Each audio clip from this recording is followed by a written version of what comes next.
Bonjour à tous et bienvenue sur La Ruche Média. Aujourd'hui, je reçois Alexis Bachelet. Bonjour. Ça va? Bismillah.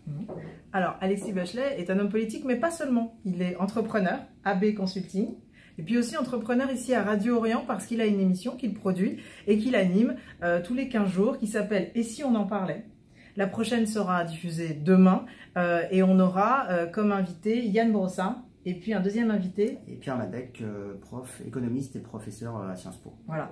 Donc on va parler de cette émission, de la transition de l'homme politique aux médias, mais surtout, je voudrais aussi vous faire réagir aujourd'hui sur, on est la journée du remaniement, la grande journée qu'on attendait tous depuis longtemps. On a enfin les noms. Quel est votre regard? Vous êtes élu local du Parti Socialiste, donc quel est votre regard sur aussi le temps qu'on a mis à avoir ce gouvernement? Est-ce que ce temps méritait ces surprises, ces noms, voilà, est-ce qu'on s'y attendait?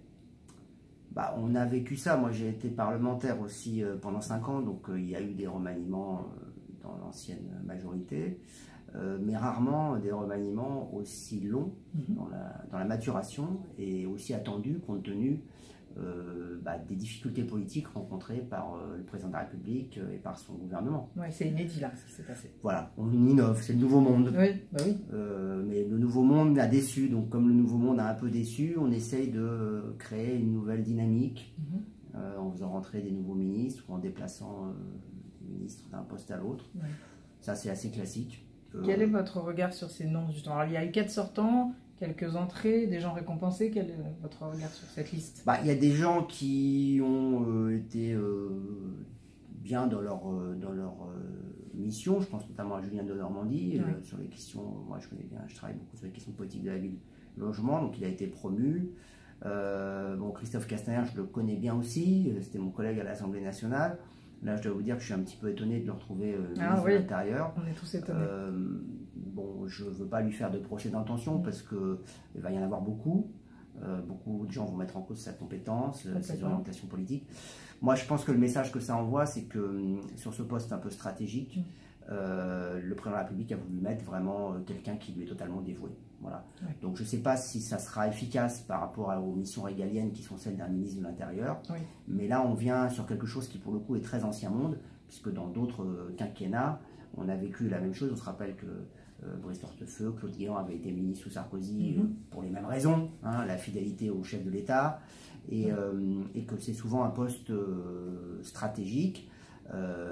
Peut-être aussi que c'est effectivement un réflexe un petit peu quand on est en difficulté. En difficulté de se sentir proche. Voilà, quand on est un peu dans l'adversité, on a besoin de gens sur qui on s'appuie, qui sont indéfectibles. Mais Gérard Collomb faisait partie de ces hommes de la première garde, et pourtant, le pilier s'est effondré. Voilà. Donc on essaie de remplacer un pilier effondré par un autre pilier. Exactement. Est-ce que ça sera plus solide? Est-ce que surtout ça apportera des réponses aux questions que se posent les Français sur les sujets régaliens qui sont des sujets du quotidien, la sécurité, la tranquillité?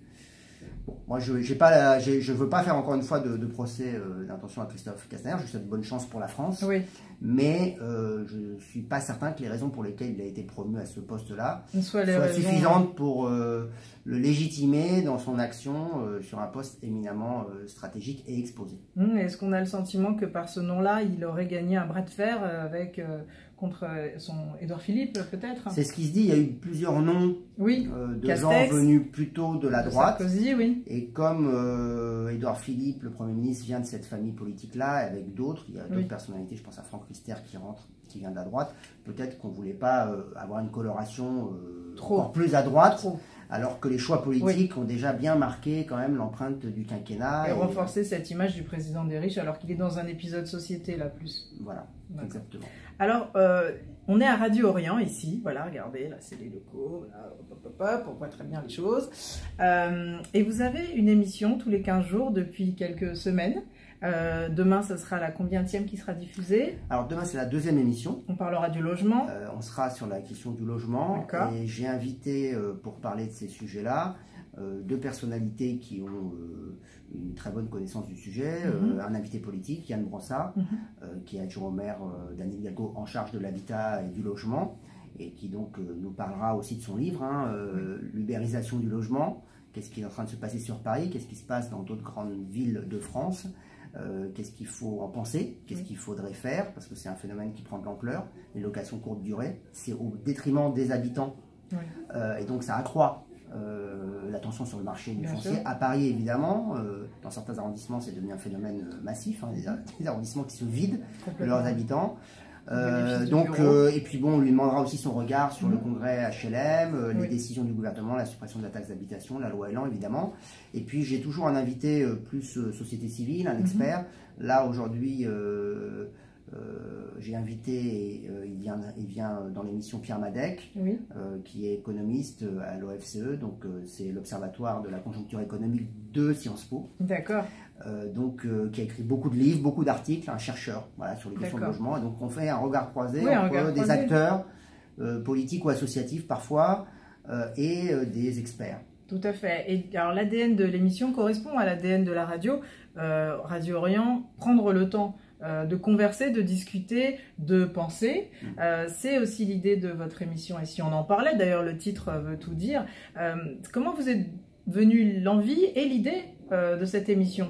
Cet été, peut-être que ça a germé? Alors, en fait, ça s'est fait en plusieurs étapes. Bon, d'abord, effectivement, c'est le produit aussi d'une reconversion professionnelle, puisque j'ai été parlementaire pendant 5 années.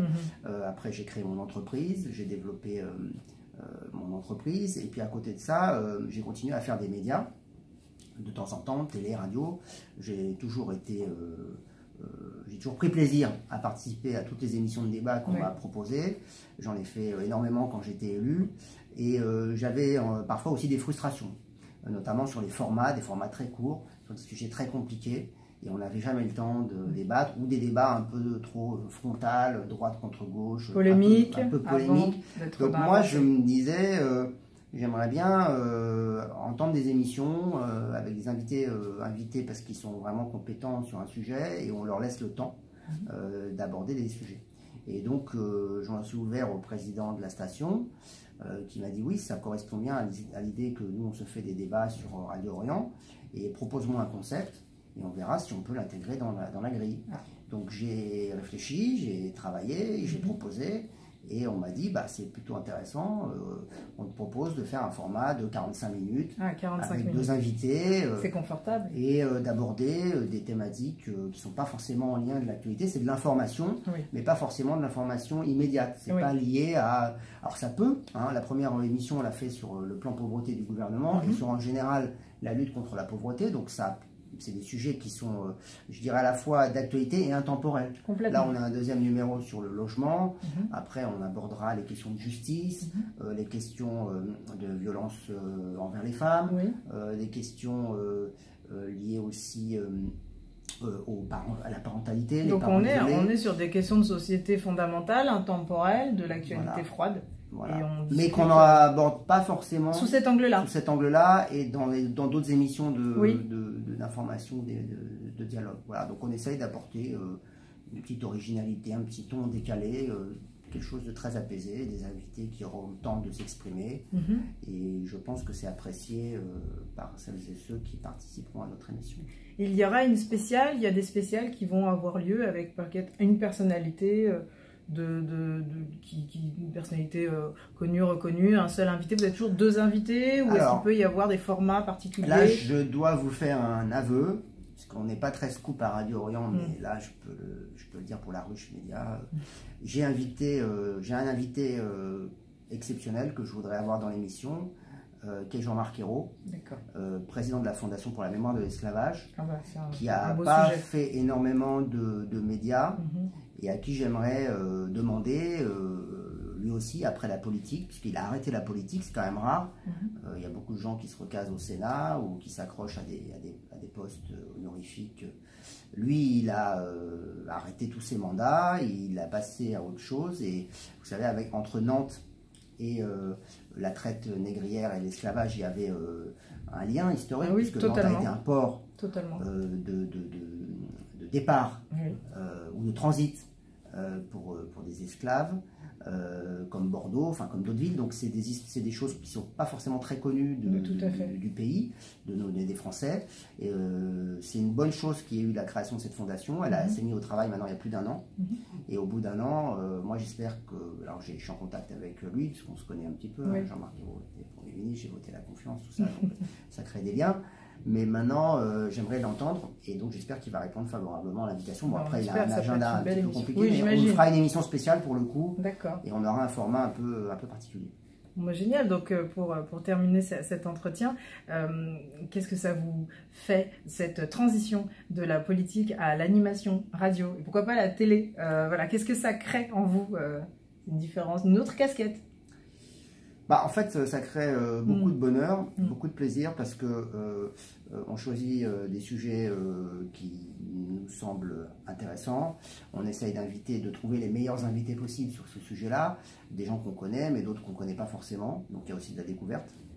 On apprend plein de choses, parce que quand on prépare une émission, finalement, et surtout une émission où il faut quand même pas se contenter de poser 3 questions, quoi. Il faut 45 minutes quand même. Introduire, présenter, et puis après poser des questions pertinentes.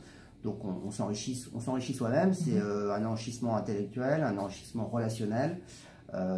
Et bon, si l'émission plaît, puisqu'elle est enregistrée en podcast, donc si les sujets sont bien traités, bah, moi je réfléchirai à toute forme de proposition. Bon, c'est pas mon métier au départ, mais finalement ça le devient. Comme quoi on peut devenir animateur et producteur d'une émission dans un média, c'est pas si compliqué que ça, si on a une idée et si on arrive à la concrétiser, ce qui est mon cas. J'ai cette chance sur Radio Orient.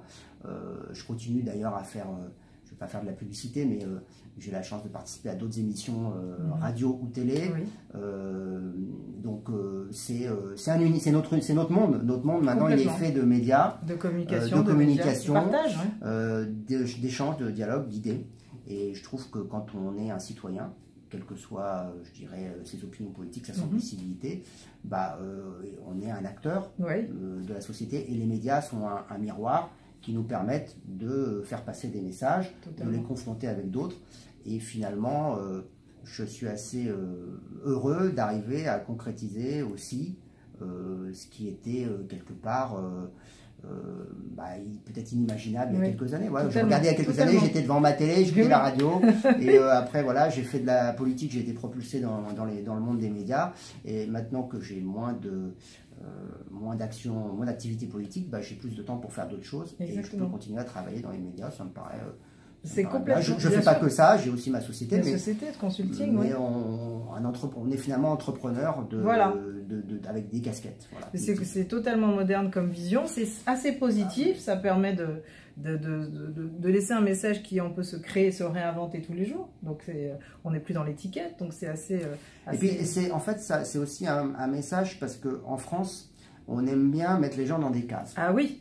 C'est un vrai problème. Et quand on est dans une case, bah, si on sort de la case, on dit mais qu'est-ce que vous faites là, vous étiez là avant, et donc est-ce que vous êtes à votre place maintenant? Bah, j'ai envie de dire, faut juger les contenus. Exactement. C'est comme, après, c'est ce que je dis aux gens, j'accepte tout à fait d'être critiqué, mais je vais être critiqué sur ce que je fais, pas sur ce que je suis à un moment puis à un autre. Parce que ça, c'est mon choix. On a tous envie parfois de changement, d'évolution, bien sûr, de concrétiser des projets. Là, j'ai la chance d'avoir concrétisé un de mes projets. Voilà, j'en aurai peut-être d'autres demain. So what? Alors donc, c'est Si on en parlait. C'est tous les 15 jours. La prochaine, c'est demain, avec Yann Brossa et le deuxième invité, Pierre Madec, économiste, prof à Sciences Po, spécialiste du logement. Voilà, et on parlera logement. Donc à très bientôt, Alexis Bachelet, et à très bientôt sur La Ruche Média. Merci et longue vie à La Ruche. Ah, merci, merci. Au revoir.